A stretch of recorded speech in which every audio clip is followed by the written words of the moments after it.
alami sampai di titik terendah pada waktu kita belum melepas klinik-klinik itu, kita ya dalam kondisi ekonomi itu bagus gitu loh. Setelah ya kita berdoa, tetap pegang teguh janji.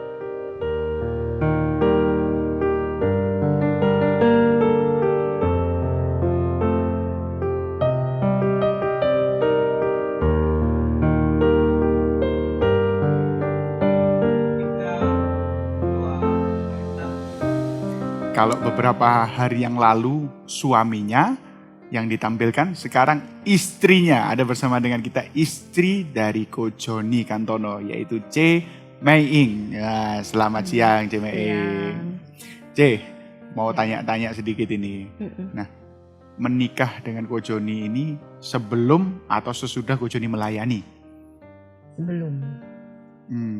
Nah, kehidupan sebelum dan sesudah Ko Joni sungguh-sungguh maksudnya dalam arti melayani menjadi alatnya Tuhan, yang sebelum dan sesudah, perbedaan yang paling besar itu apanya sih? Sebelum melayani dan sesudah melayani? Kalau sebelum, perbedaannya yang mencolok itu dia lebih sabar.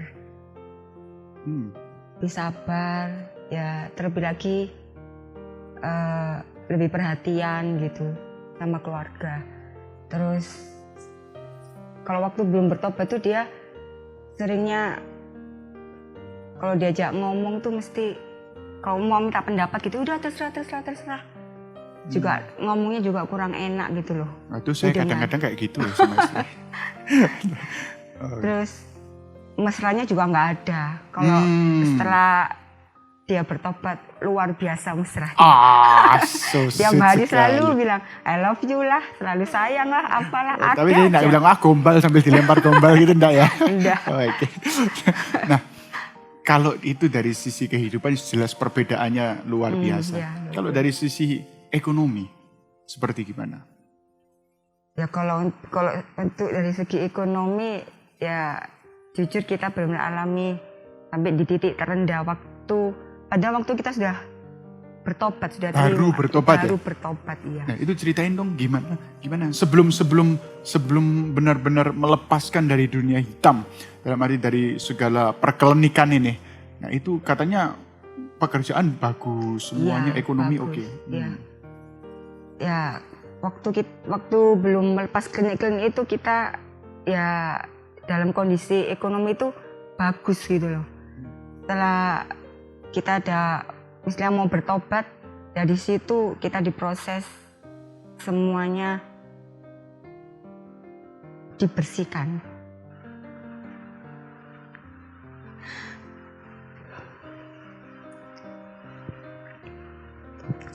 Sampai di titik terendah pun kita untuk makan juga susah. Tapi dengan berjalannya waktu dan kita percaya kalau tiap penyertaan Tuhan itu sempurna, di situ Tuhan juga menyatakan kebaikan, pertolongan demi pertolongan Tuhan berikan sedikit demi sedikit, dan itu pasti Tuhan akhirnya angkat kita.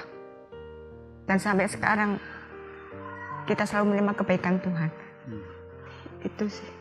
Benar-benar sampai nggak bisa makan. Saya nggak habis pikir bagaimana ceritanya tiba-tiba dari yang berada dan bisnis oke sampai nggak bisa makan, itu langsung atau pelan-pelan atau seperti apa? Pelan-pelan sih, pelan-pelan.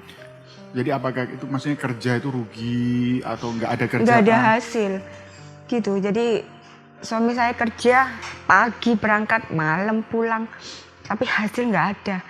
Dan otomatis tahu kan kalau tiap hari kita perlu biaya untuk bayar ini, bayar itu, gitu. Di situ kita benar-benar nol, bahkan minus, gitu. Sempat kecewa nggak sih? Kecewa dalam arti mempertanyakan, Tuhan, aku dulu nggak ikut Tuhan. Ya pasti paling ada. Tidak untuk makan tidak susah. Ini ikut Tuhan. Yang katanya Tuhan Allah di atas segala Allah, Tuhan semesta alam. Tapi sekarang nyatanya untuk makan pun susah. Pernah nggak berpikir dan mengucapkan seperti itu? Pernah. Saya juga sempet kayak sama Tuhan, kok kayak gini ya Tuhan, sedangkan kita sudah bertobat, mau kembali, mau belajar untuk melakukan kebenaran firman Tuhan, tapi kok sampai kok seperti ini gitu loh. Tapi di situ saya dikuatkan juga oleh bimbingan Papi Herman, kalau kita nggak boleh nyerah gitu loh. Kalau kita nggak boleh nyerah, kita tetap percaya bahwa ada pertolongan Tuhan yang luar biasa dan itu nggak pernah terlambat. Papi selalu bilang seperti itu, tetap berharap, tetap melekat gitu. Papi selalu bilang seperti itu. Kalau orang biasanya kan kesaksian gampang. Kondisi di bawah, Tuhan angkat, kondisi naik. Tapi prosesnya tidak pernah diceritakan sehingga orang tidak punya insight, tidak punya gambaran. Apa yang benar-benar dialami orang ini dari titik terbawah, kemudian bagaimana dia bisa bertahan. Bagaimana dia bisa melalui semuanya itu. Apa yang harus dilakukan, doanya bagaimana. Nah ini kita mau kupas hari ini. Cece, kondisi gak bisa makan. Apa yang keluarga Cece lakukan untuk bertahan? Kan itu kan beberapa waktu lamanya. Berapa lama pada waktu itu? Benar-benar di dalam kondisi penderitaan itu, lembah kekelaman itu berapa lama? Hampir 4 tahun. 4 tahun. 4 tahun, bukan waktu yang singkat, 4 tahun. Nah itu apa yang dilakukan selama 4 tahun? Kok bisa bertahan sih? Kan orang ada yang baru gak bisa makan, kondisi jelek 3 bulan, 4 bulan itu cerai loh ya. Nah ini kok bisa bertahan 4 tahun itu apa sih? Rahasianya yang dilakukan itu apa? Ya kita berdoa, tetap pegang teguh janji Tuhan, tetap melekat sama Tuhan. Kalau memang waktu itu saya cuma berpikir, ya udah Tuhan, kita nggak bisa berbuat apa-apa ya. Yang saya lakukan cuma doa, menyembah, doa, gitu aja. Tiap hari, tiap waktu, tetap saya lakukan setiap aktivitas saya sebagai ibu rumah tangga, apapun itu. Tapi tetap hati saya tetap percaya bahwa di situ pasti ada pertolongan Tuhan yang nggak pernah terlambat. Dan pertolongan Tuhan itu buat saya luar biasa. Meskipun nggak sesuai yang saya mau sih, kan tiap kali doa kan minta cepat gitu untuk jawaban apapun, tapi cara Tuhan kan beda. Dan itu saya juga belajar bersyukur dalam setiap keadaan apapun.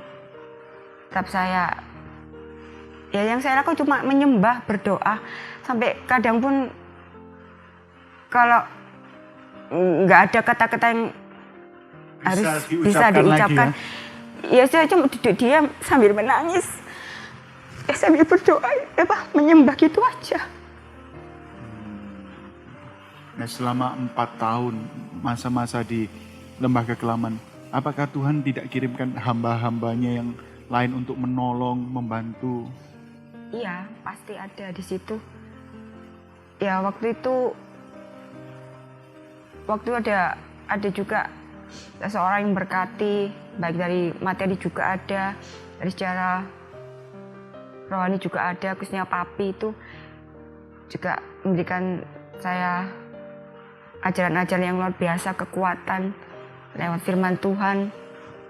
Juga untuk beberapa dari teman-teman itu juga nyepot untuk materi juga. Seperti itu. Firman Tuhan itu berkata begini, baiklah di dalam kelebihan kamu, menguatkan mereka di dalam kekurangan mereka, sehingga suatu ketika kelebihan mereka mencukupkan kekurangan kamu, supaya ada keseimbangan. Kadang-kadang ini banyak hamba-hamba Tuhan yang memiliki potensi yang besar sekali, sedang di dalam proses dan pembentukan. Nah tetapi kadang-kadang kita sebagai hamba-hamba yang lain tidak peka untuk turut ambil bagian dalam mensupport. Nah di saat itu rugi sekali, potensi yang besar.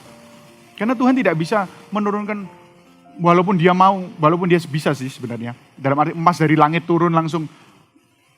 Tuhan suka menggunakan hamba-hambanya yang lain. Orang-orang, contohnya burung gagak, diperintahkan untuk mengirimkan daging dan lain sebagainya. Itu cara Tuhan. Kalau kita mau dijadikan alatnya Tuhan, kita akan melihat hasil dan buah dari apa yang kita lakukan. Itu dahsyat sekali.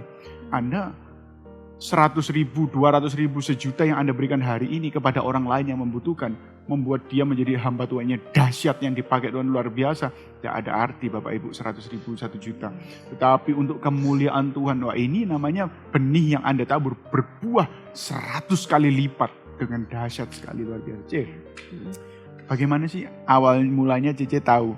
Kalau Tuhan ngangkat seseorang itu kan biasanya kan tidak disadar-sadari. Tiba-tiba loh, kehidupan kita sudah lebih baik ini. Nah ini ceritain dong gimana? Kapan sih menyadari bahwa kehidupan Cece ini sudah diangkat oleh Tuhan, keluarganya terutama?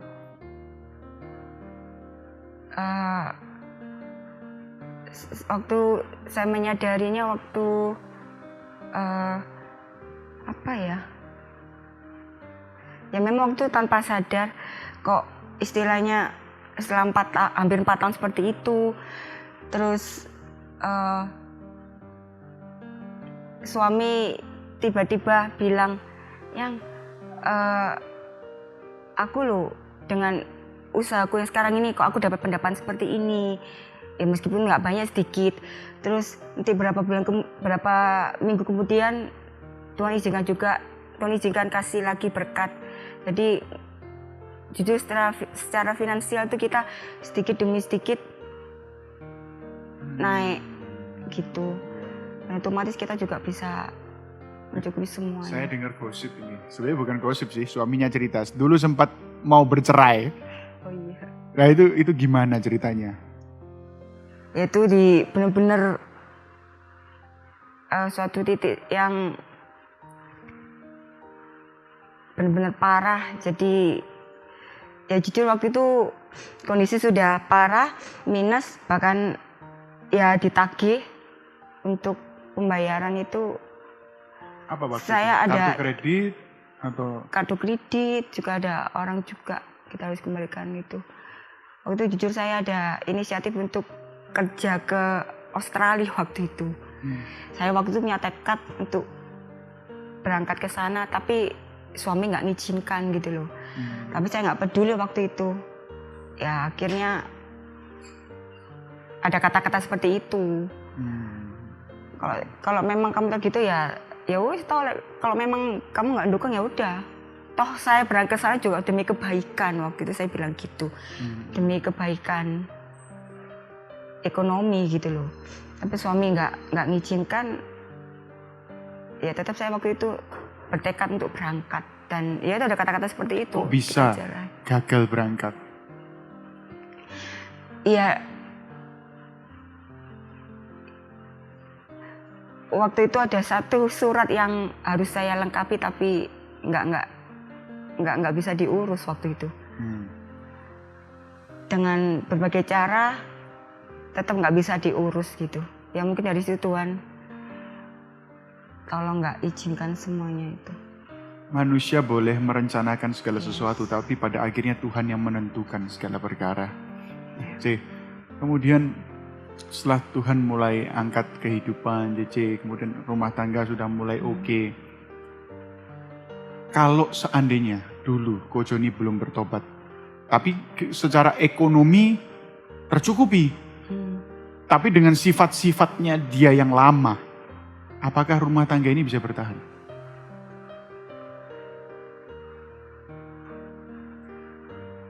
Dengan kehidupan yang lama bertahan, cuman dengan kondisi keadaan yang nggak damai. Saya bisa bertahan dengan keadaan nggak damai waktu itu. Ada I love you nggak gitu kira-kira? Nggak ada. Nggak mungkin ada I love you-an itu ya? Iya. Waduh. Jadi Tuhan bukan hanya mengubahkan secara finansial saja pada akhirnya, tetapi secara kehidupan dan karakter. Susah loh sih merubah karakter orang itu. Iya, betul. Bayangkan orang tua kita aja mendidik kita untuk membentuk karakter kita bertahun-tahun, kadang kita nggak nurut, apalagi sudah jadi kemudian berusaha dirubah orang lain kan. Hampir bisa dibilang itu mustahil. Tapi tidak ada yang mustahil bagi Tuhan. Memang kadang-kadang untuk membentuk orang itu butuh keadaannya yang membentuk karakter seseorang itu. Ya terus ceritanya, kaget nggak terus tiba-tiba pelayanannya di bidang dunia-dunia perroh-rohan, perkelenian begitu? kaget sih, cuman juga ada penasaran juga gitu. Oh, suka juga Suka ternyata. juga. Cocok. Aduh, iya. Nah, ceritain masalah tiba-tiba nasi kok jadi basi itu gimana ceritanya? Jangan-jangan itu pakai air keran, pakai air apa? Enggak sih, ya tiba-tiba aja waktu saya habis masak, ya memang waktu itu suami sudah bilang, yang doa ya backup, soalnya saya lagi pelayanan. Oh iya, ya udah saya doa, saya urapi rumah, anak-anak. Tapi kok waktu setelah masaknya pagi, menjelang sore itu kok sudah rusak gitu, apa itu nasinya bau gitu. Saya kira rice cookernya, karena sudah berapa hari waktu itu ya, sempat 4 hari kalau nggak salah. Terus akhirnya kita ini untuk beli rice cooker baru. Oh kok ya tetap kayak gitu. Berapa kali ganti rice cooker? Berapa kali ya? Kemarin aja baru ganti. Ya. Oh gitu. Oh nanti kalau masih ada rice cooker yang sisa itu Andi mau itu. Ya. Jadi itu nyata itu ya. Tapi kalau nggak lagi peperangan roh gitu, nggak apa-apa nasinya. Nggak apa-apa, nggak pernah. Yang di rumah nasinya basi, tolong dicek sudah berapa hari. Kalau barusan itu berarti apakah Anda habis melakukan peperangan roh. Tapi kalau basinya sudah 5 hari ya itu memang sudah umurnya itu ya. Nah gitu.